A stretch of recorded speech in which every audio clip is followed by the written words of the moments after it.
माँ सरला देवी पूरी तरह टूट चुकी थी।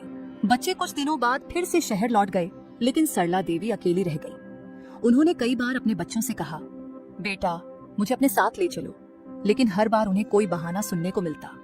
उनका स्वास्थ्य लगातार गिरता जा रहा था, लेकिन उनके अपने ही बच्चों को उनकी कोई चिंता नहीं थी। वे इस बात से अनजान थे कि उनकी माँ हर रोज दरवाजे पर बैठकर उनकी राह देखती थी। एक दिन गांव के मोहन नाम के एक युवक, जो हमेशा रामलाल और सरला देवी की मदद करता था, उनके पास आया और बोला, माँ आप मेरे साथ चलिए, मैं आपका बेटा नहीं हूँ, लेकिन बेटा बनकर आपकी सेवा करना चाहता हूँ। सरला देवी रो पड़ी और मोहन के साथ चली गई। मोहन ने उनका पूरा ख्याल रखा। मोहन न केवल उन्हें भोजन और दवा देता, बल्कि उनके साथ बैठकर बातें करता, उनकी परेशानियां सुनता और उन्हें खुश रखने की हर संभव कोशिश करता। धीरे धीरे सरला देवी ने मोहन को अपने बेटे के रूप में स्वीकार कर लिया। उन्होंने महसूस किया कि रिश्ते खून से नहीं, बल्कि प्यार और देखभाल से बनते हैं।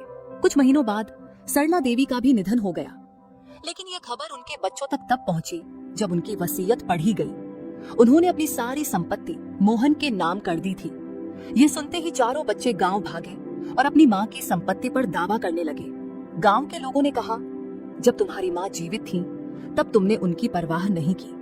अब उन्होंने जिसे अपना असली बेटा माना, उसे सब कुछ दे दिया, तो तुम्हें क्या हक है। चारों बच्चों को अपनी गलती का एहसास हुआ, लेकिन अब बहुत देर हो चुकी थी।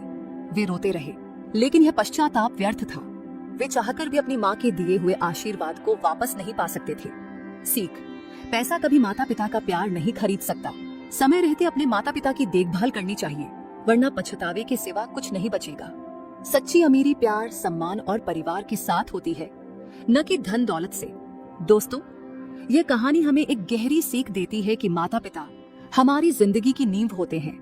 उनकी सेवा करना हमारा सबसे बड़ा कर्तव्य है। अगर आपको यह कहानी अच्छी लगी हो तो दिव्या ज्ञान कहानियां चैनल को सब्सक्राइब करें, वीडियो को लाइक करें और अपने विचार हमें कमेंट में बताएं। मिलते हैं अगली कहानी में। तब तक अपने माता पिता का सम्मान करें और उन्हें भरपूर प्यार दें। धन्यवाद।